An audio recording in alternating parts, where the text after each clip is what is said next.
Hello and welcome to episode 14. Since literally enjoys staying up to date on the times and I like to stay up to date with drama, once again we are doing our specialty, a book to movie comparison. Woo! Woo! Woo! Literally. Today's episode is a book to movie adaptation that has triggered all sorts of conversations, controversy, and debate. It ends with us by Colleen Hoover. And to introduce myself, I am Riley from Riley Tries Hobbies. I'm Alicia. And I'm Momo. So to start, we'll get ahead of the game this time with an early spoiler warning for both the book and the movie.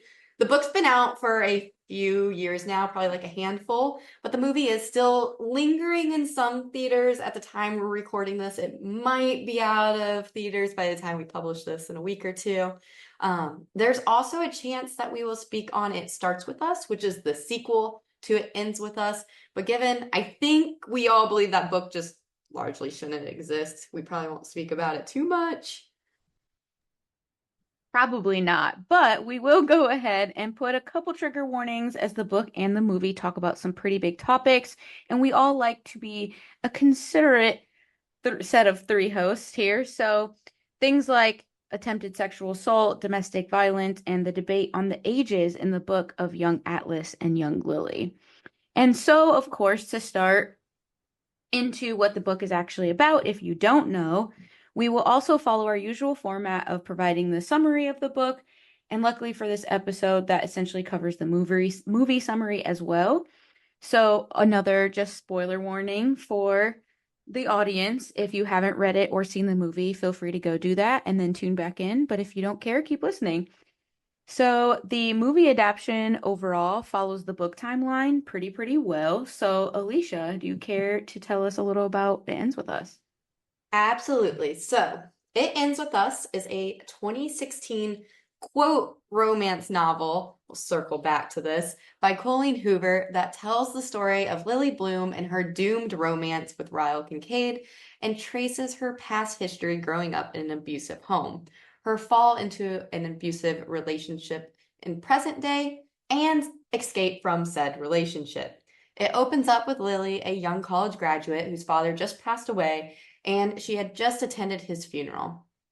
She's hiding up on top of a rooftop thinking about life when she meets Ryle, a resident surgeon, and they show chemistry right off the bat, but they have different aims in life and for relationships, and so it is determined that they will not be seeing each other again. However, fast forward 6 months later, Lily unknowingly hires Ryle's sister, Elisa, to work at a flower shop she has recently opened in Boston. This leads to Ryle and Lily to meet again. After some time, they decide to explore a relationship, and we follow Lily as signs begin to show Ryle is not what he seems.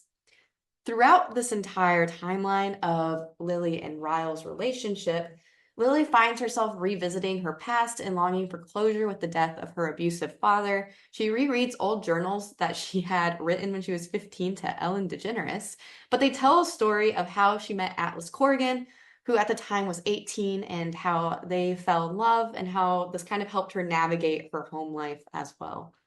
So eventually, we do meet Atlas in present time, and it ends with us.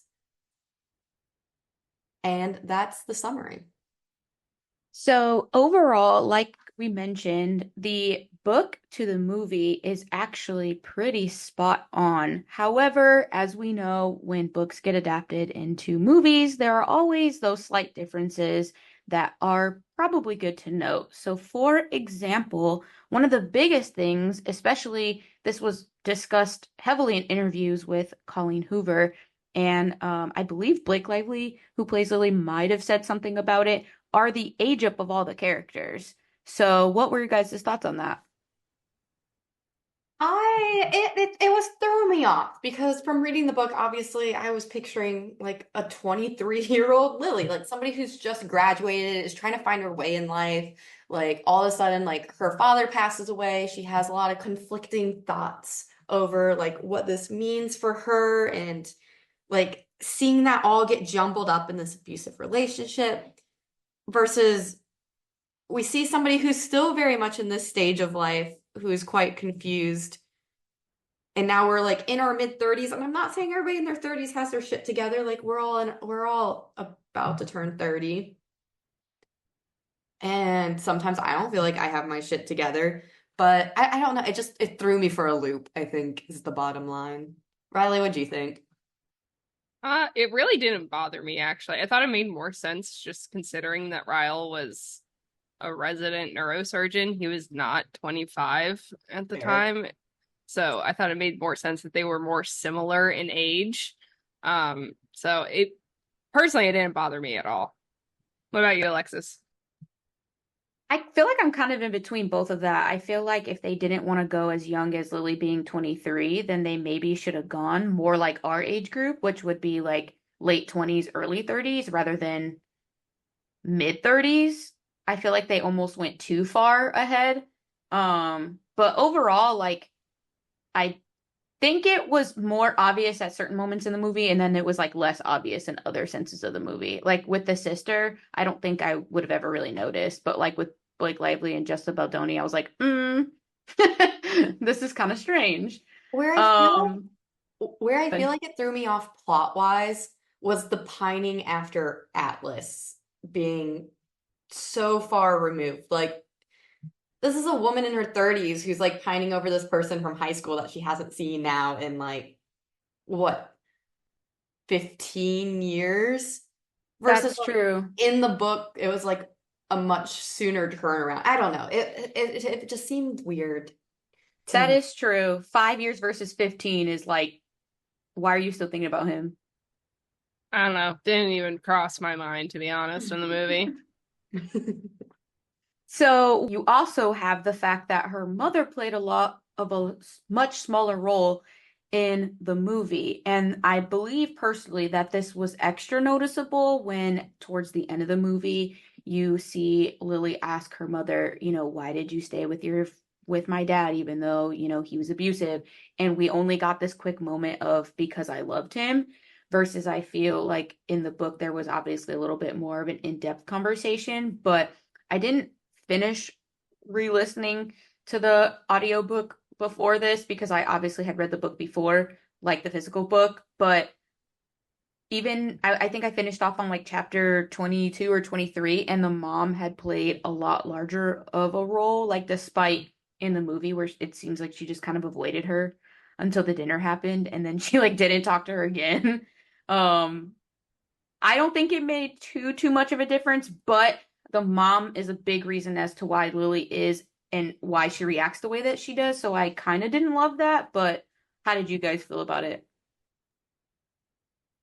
I feel like in the book, the mom was like a much more sympathetic character. Like you kind of understood why she didn't leave because of like money and other issues, which wasn't really portrayed in the movie. But again, a movie can only be so long. The movie is already 2 hours and 11 minutes long, which is a pretty long, quote unquote, romance for movie. So I get why she was cut down, but I do agree. Like they could have had more than just because I love him. I felt like maybe it also just emphasized they definitely made Lily an isolated character. And maybe that's trying to show some of the vulnerability of the situation in addition to her past. Um, maybe I don't know. I didn't have any strong feelings on that one. So, to go into kind of what we've already been talking about, but I guess from a different perspective, like we've kind of mentioned, there's a lot less emphasis on Lily's past in the movie in comparison to a large portion of the book being about it. There weren't many scenes as Lily um as a teenager, and the scenes were kind of short, but they still did show some of the major events of what happened in the book. I just have to say the casting of the young characters was like literally 100% spot on, so that was amazing. Um, but how do you guys feel like that added to or took away from the plot? So I don't actually agree. I felt like there were enough flashbacks to the point where I thought this movie was going to be about Lily and Atlas getting together. and that they were just kind of like combining, maybe not going to set up for doing a sequel or anything. Like, it didn't feel like the movie was setting up for this to be Lily and Ryle, or even Lily and Lily like finding herself. I truly thought for the first half of this movie, I was like, this is just going to be about this love story of getting back together with Atlas. And that ended up making the whole second half of the movie, it felt like it was really jumbled. As far as like what the actual plot line was, whose growth we were focusing on, whose relationships we were focusing on.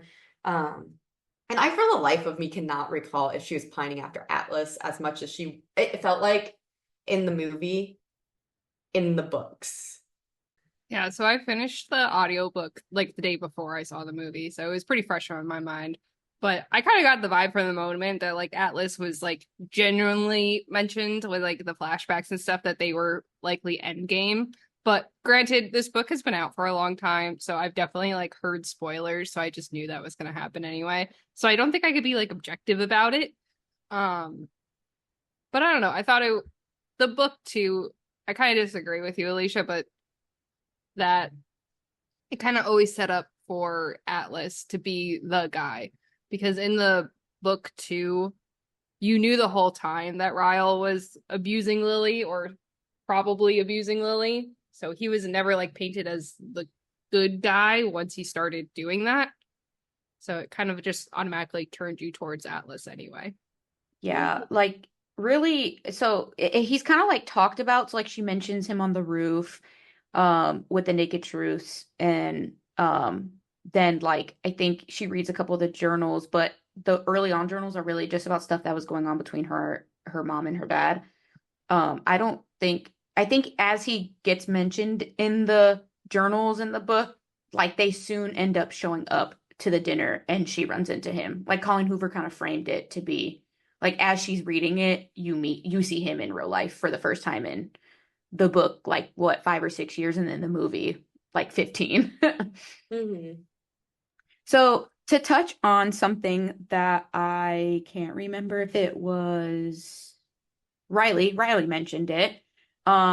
There is, of course, the abuse that's going on from Ryle to Lily, and then of course the mentioned abuse of the father to the mother. So a lot of the actual abuse in the movie isn't really emphasized or shown of her father abusing her mother. It just kind of gets mentioned like on the surface when Lily starts telling people about it. And then they did like kind of show slash imply that like major moment of the father attacking Atlas, and then when the father had tried to almost assault the mom, like roughly right before that was like one of the flashback scenes. So personally, I could understand why they didn't do it, but I do wish maybe we got like a little bit more of an emphasis on it. But again, that could go into something that we're going to talk about a little bit later, which is like kind of just how the movie was marketed.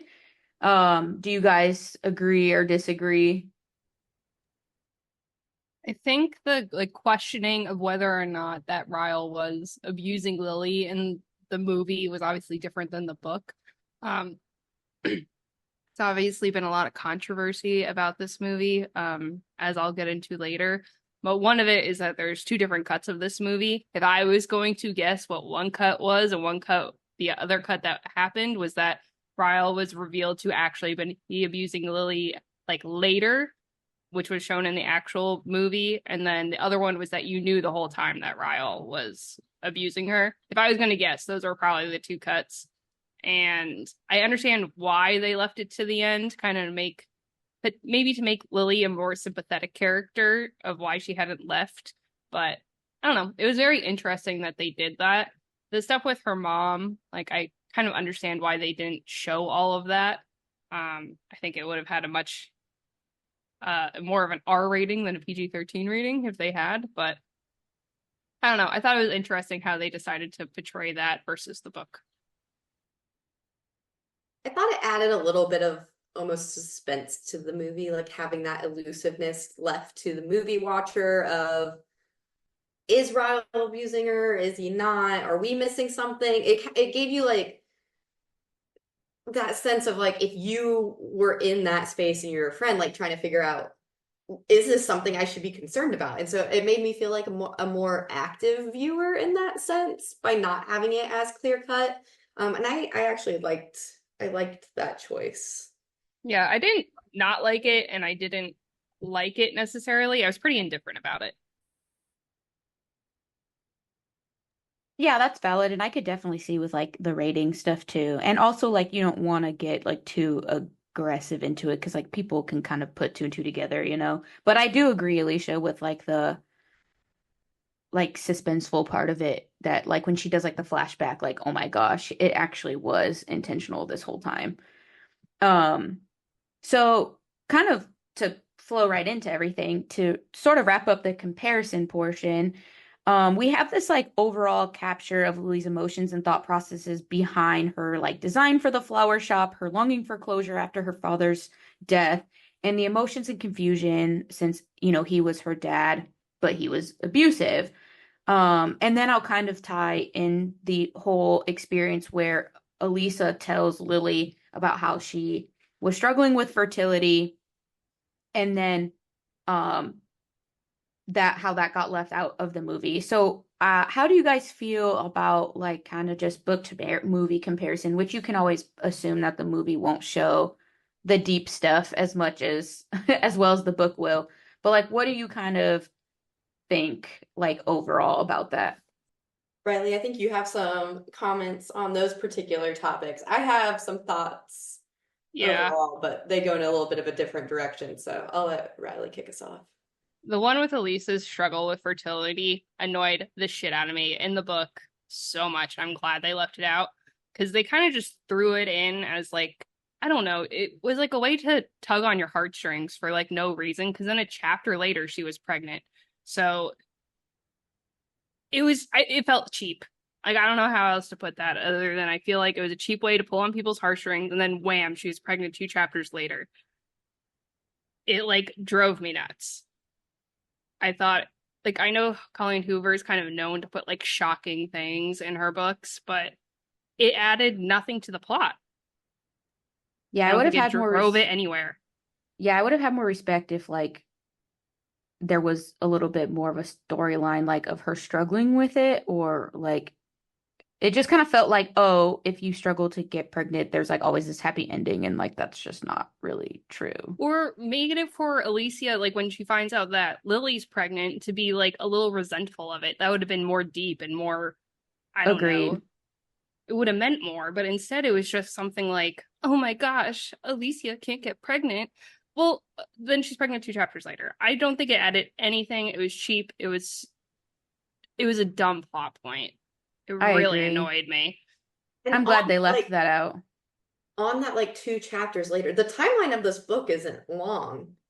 If No. calling like the whole thing happens in like a year and a half, Yeah, they got including the married like six pregnancy months. Yeah. of yeah. I do have to say, speaking of like the pregnancy plot point, I don't really love how there was this whole scene in the movie where it's like, oh, you just we're all celebrating your kid's birth. By the way, your brother's gonna propose to me at your like literal post childbirth hospital room. Like, what the hell was that? Like, I know they were trying to accomplish a lot of things at the same time because of like movie running time, but like literally what the hell was that? If that was me, I'd be like, I'd be like, get the hell out of my hospital room. This is not about you. Yeah, just leave it until they got home. They were talking about stuff anyway. Like, I don't know. It was stupid. It annoyed me. It was a very surface level plot point that didn't go anywhere or add to the movie or book. Absolutely. But also that kind of just goes into the overall. So like there was also the fact that like this random roommate Lucy got like completely removed from the movie, which is like fine, whatever. But like she was like another friend overall of Lily's. And then I feel like overall who Lily got brought to life as, like don't even get me started on the outfit point, but like the whole concept of everything, like of who Lily was, just didn't really come off the same way. And I think you guys have more commentary about that. Well, more towards this like isolation that I really felt the movie portrayal gave of Lily is it seemed like she just I really wanted them to build up her and Ryle's sisters, Alicia. Yeah, Alicia's relationship a little bit more. Like just pass the Bechdel test. Like couldn't we have had that? Like every conversation they had was about Ryle for the most part. Like even if they were working in the flower shop, it would like circle back around.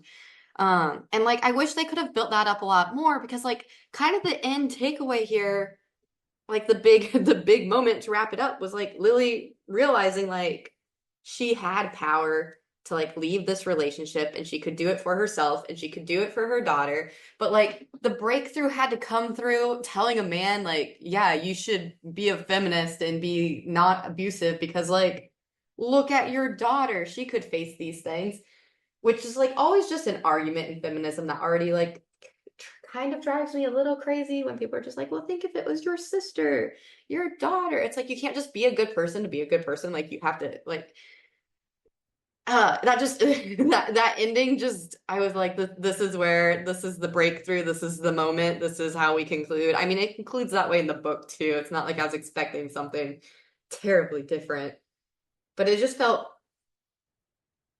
placid.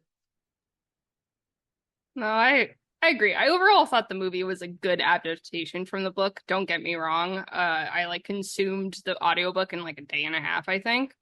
Um, but like the pregnancy trope, it it it was a lot more annoying for me, at least in the movie, than in the book. In the book, I feel like it made more sense for lack of a better term, but it just like cheapened the ending, like Alicia said. Especially in the movie. Like, granted, I know that CoHo, whatever her name is, basis on like her mom and her own personal experiences, so that might be why she included like the pregnancy section at the end. Um, but I don't know. I don't think it necessarily it would have meant more if she left on her own. You know what I mean? Mm-hmm. I think But I think I'm still, unfortunately for all of our listeners, they're hearing me like slowly put together as my brain is figuring out like what wasn't clicking with me for this Atlas relationship in the movie. But I was just looking at another quote that I wrote down in my phone's note while I was watching the movie, and it's when Atlas like hugs Lily after being this like completely supportive friend for the entire present day. Again, we're like 15 years out of high school when they have their moment of like falling in love, and he's just like trying to get her out of this abusive relationship, has been completely friendly, and just goes, if you ever find yourself in the position to love again, just fall in love with me. And it's just like, give this girl a moment. Like, if we're gonna end in this space of her realizing her own self-worth through her daughter, like, did we have to like chuck on Atlas like trying to make a move on her right here at the end after being like this incredibly supportive person, minus, actually picking a fight in his restaurant, which could have been done probably a little more artfully. But like that kind of just drove me insane. I think you still skip forward like a couple years before we see them at the end as like maybe reconnecting. Like I wish it just would have been that instead of like this moment. I'm just gonna stop. I'll just end this tangent.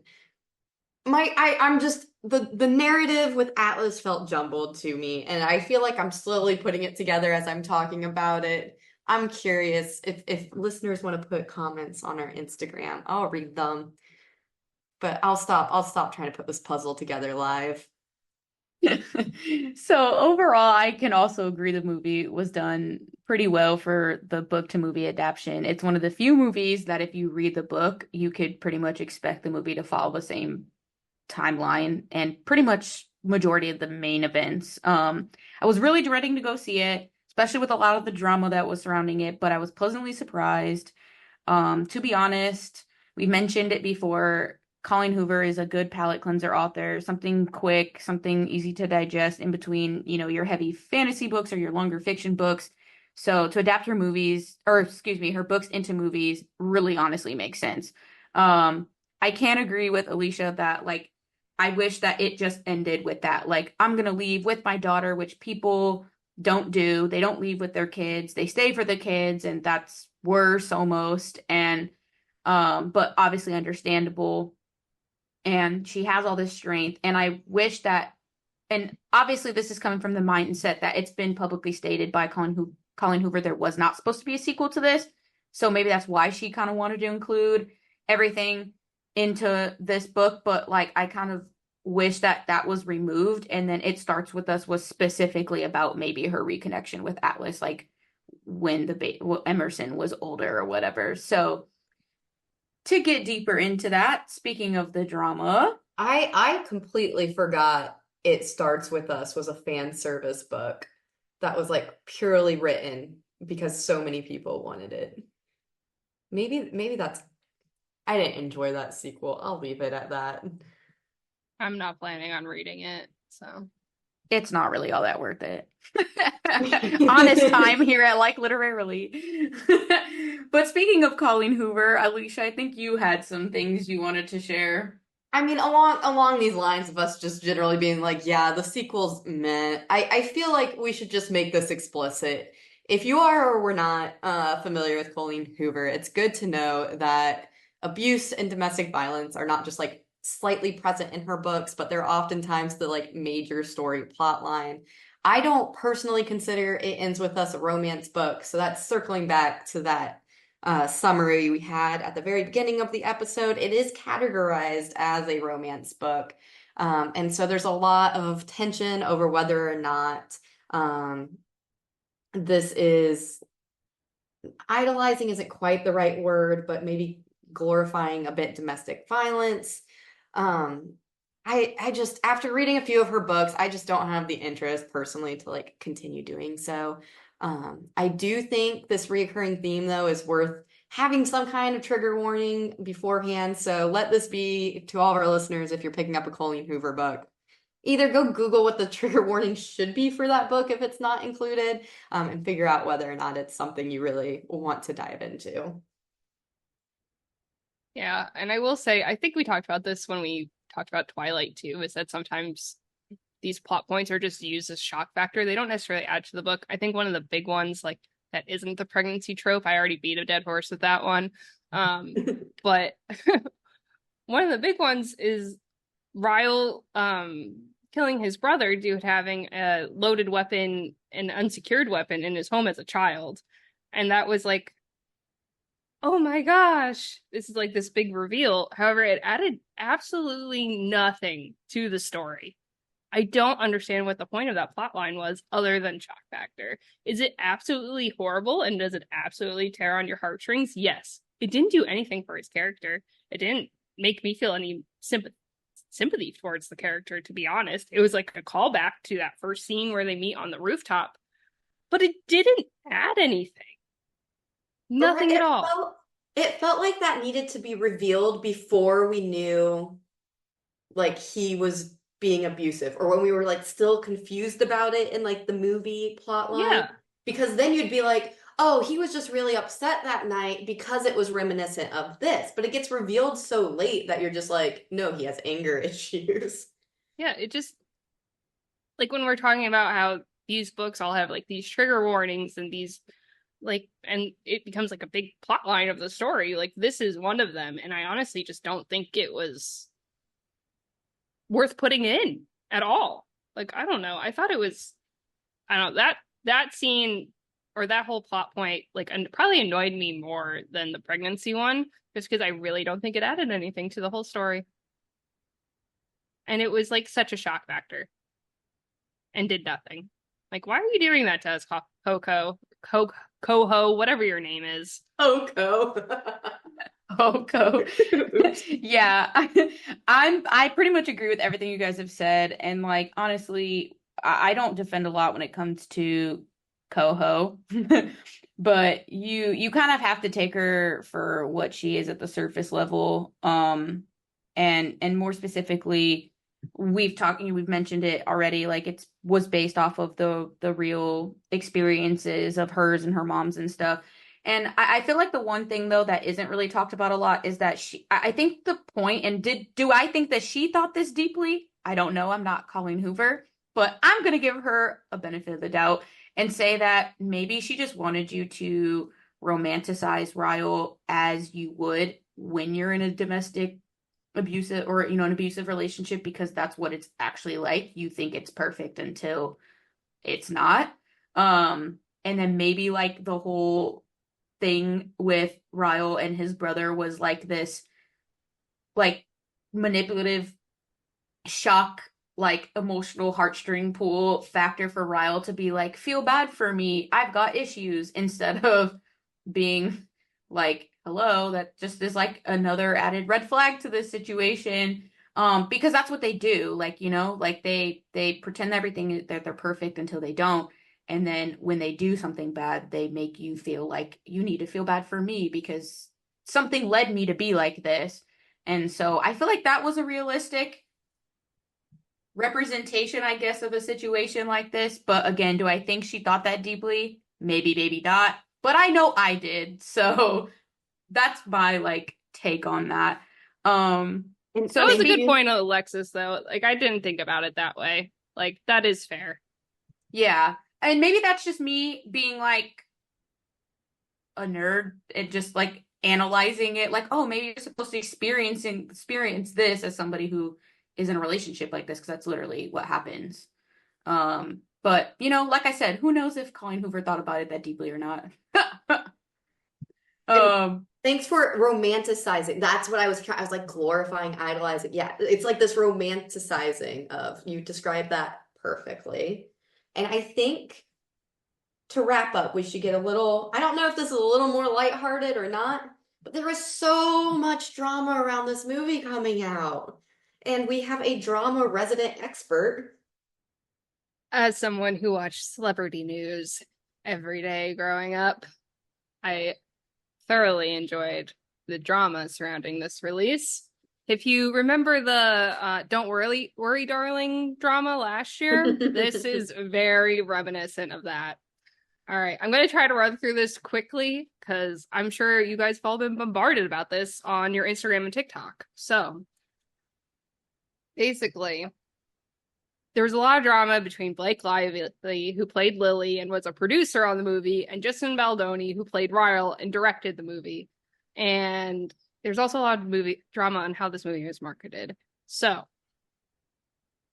it all started when it came out that Justin was supposedly toxic on set and had made Blake Lively feel uncomfortable because he supposedly lingered on an intimate scene. Blake reportedly also felt uncomfortable because he apparently asked his trainer how much she weighed. She had just given birth to a baby. She was probably feeling uncomfortable anyway. And it kind of made it feel like he was fat shaming her. However, Justin Baldoni has a history of back problems and was supposedly asking so he could train so he can make sure when he lifted her, he did not hurt himself. Also, the picture was originally painted that Justin was the problem. However, quickly people started heavily criticizing the movie has been marketing, and that redirected towards Blake.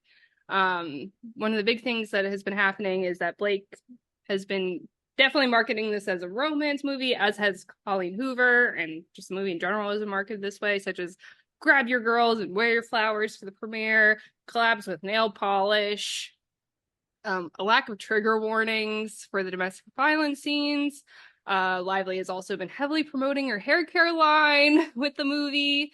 Meanwhile, Justin has been part of the marketing strategy, has not been part of the marketing strategy, excuse me, and has been I can't say specifically, usually, specifically been focusing on the women who have suffered from domestic violence and raising awareness. One of the big criticisms is that while they're marketing these fun ways, or with the nail polish or with the hair care line, if they just put towards some of the profits towards domestic violence charities and awareness, they probably wouldn't be getting this much criticism. But I don't think that has been done.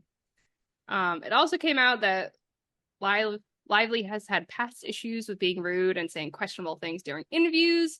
It's also pretty well known that she had a lot of difficulties with the cast and crew of Gossip Girl. She definitely did not gain a good reputation from that show. There's also apparently 2 different cuts of the movie, which I talked about earlier. Blake's one out. When Justin was asked if he was going to direct the second movie, he said something along the lines of no, but I think Blake is ready and would do a great job. This has led to people believe that Blake kind of took over on set and Justin was often overruled, even though he was the director. One interesting tidbit is that the cast also follow Blake and attended the premiere and took pictures with her. Meanwhile, Justin has been unfollowed by everybody and attended the premiere with his family. It's been reported that Justin has hired a PR crisis team because of all the drama going on. And something really interesting is that even Coach Bolton from High School Musical has commented on this. It is relevant. He is Blake Lively's brother-in-law. But basically, he posted something for her birthday. Go ahead, Alicia. Oh, I just didn't know that. Yeah, I didn't know this either. I didn't either. Yeah, Coach Bolton is Blake Lively's brother-in-law. That's what wild. A star-studded family. Anyway, but he posted like something on Instagram saying like happy birthday, Blake, and then somebody posted something negative on it, and he replied to her and said, and I quote, "I'm really sorry you feel this way. I'm sure you have a huge heart and want the best. I could promise you the truth has not come out yet. Blake worked harder on this film than anything I've seen her do in her entire life because it meant so much to her. She is the reason the message, the movie, is getting out. Were mistakes made? Yes. I make mistakes in life, but they aren't under a microscope. Anyway, I respect your views, but I got nothing but love for you." So that's very interesting. So I guess that's kind of an acknowledgement that mistakes were obviously made for the movie and marketing the movie. But yeah, everything hasn't come out yet, as he said, and I don't know if it ever will. This could very well be just a giant publicity stunt to get people to see it or read it or just make more money in general. Wouldn't be surprising. So we never found out what happened with Don't Worry, Darling, which I also think was a publicity stunt. But maybe it's honestly possible that Baldoni was just like not a good director and Blake stepped up to make sure the movie was as good as it could be and he got offended by it. But it's also possible that Blake just took over for no good reason. I don't know. We weren't there. But I did thoroughly enjoy the tea. It made me much more motivated to read and watch this book/movie. That wraps up our overall book to movie comparison of It Ends With Us by Colleen Hoover, and then the movie directed by Justin Baldoni and produced by Blake Lively. So overall, I know that we've talked a lot about the in-depth stuff, but just to generally give our final thoughts. Personally, I rated this 5 out of 5 when I first read it back in 2022. I had just joined Bookstagram, had just started reading again. Think it was a good way to get back into reading, not too long, good topic, solid characters. My reread of the audiobook, I would probably do more like 4 out of 5, just because the audiobook narrator was kind of meh, but the storyline was still good. I think it's good to start to read, and as long as you look at it, like I've said, for what it is, a CoHo book, you will not expect to be super impressed. But it is probably not something I would recommend to somebody who is more of a lit snob. So, what did you guys rate this? I don't have a rating. I just don't recommend anything by Colleen Hoover based on my own experiences of reading a couple of her books. I agree with Alexis that if you are a lit snob, you're going to hate this book. But if not, and you're just looking for something to read and that's consumable, I think this was like a great book for that. Like, I disagree. I actually thought the narrator was really good for this book. I thought she did a good job. But I thought the book was decent. It wasn't amazing. Again, it was very consumable. I read it in like a day and a half, or listened to it, in a day and a half. I thought it was solid, like 3.75, maybe a 4 out of 5. I'm not going to read the sequel, and I'm probably not going to read more CoHo books necessarily, but it was decent enough. I enjoyed it while I was reading it, and the movie was fine. I will say Mike walked out of the theaters with me and just said, I did not like that movie, and then we didn't talk about it again.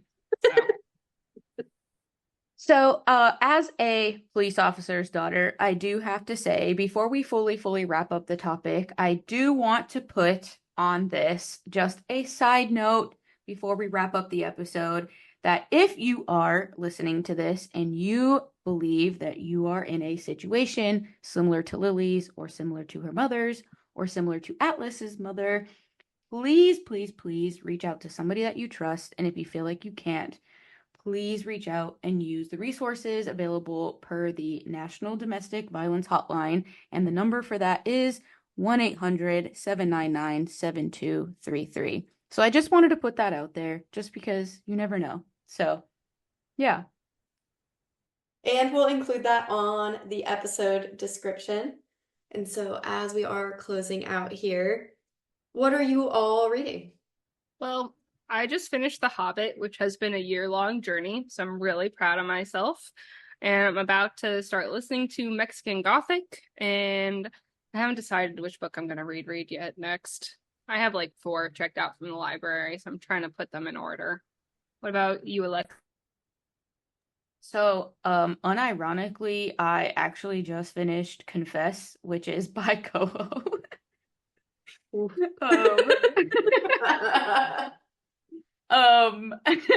It wasn't that bad. It wasn't that bad. It was average, for CoHo, who is average. I have like one more, I think, by her that was gifted to me that I need to read. But yeah, can't be any worse than Ugly Love was. That was literally horrible. So bad. So bad. But also, I am trying to finish Red Rising by Pierce Brown, which I have been on and off reading since August. Don't know why it's taking me this long. I just keep getting sidetracked. So, what are you reading, Alicia? I just finished today Part of Your World. I had already read Yours Truly, which I absolutely loved. 5 out of 5 stars if you're looking for a romance book. Definitely recommend Abby Jimenez, but I've loved both of those 2 books. I'm really excited. I have another one by her on hold that I should be able to remove really shortly. So looking forward to it. So thank you everyone for tuning in this month. Next month, we have already hosted a poll on our Instagram. So if you're not following us, you definitely should be so that you can influence the episode topics in the books that we read. But we had left it up to all of you guys of whether or not we should read a cozy book or a thriller for October, and a cozy book did win out.